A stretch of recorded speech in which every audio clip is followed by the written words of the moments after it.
Ticket কেটে রেখেছিলাম যাত্রা সময় ভুলে, এখন স্টেশনে ভেজায় অন্ধকার।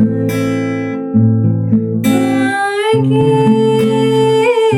দিয়েছে নিকশ কালো রাতের জোগান? আর কে দিয়েছে নিকশ কালো রাতের জোগান?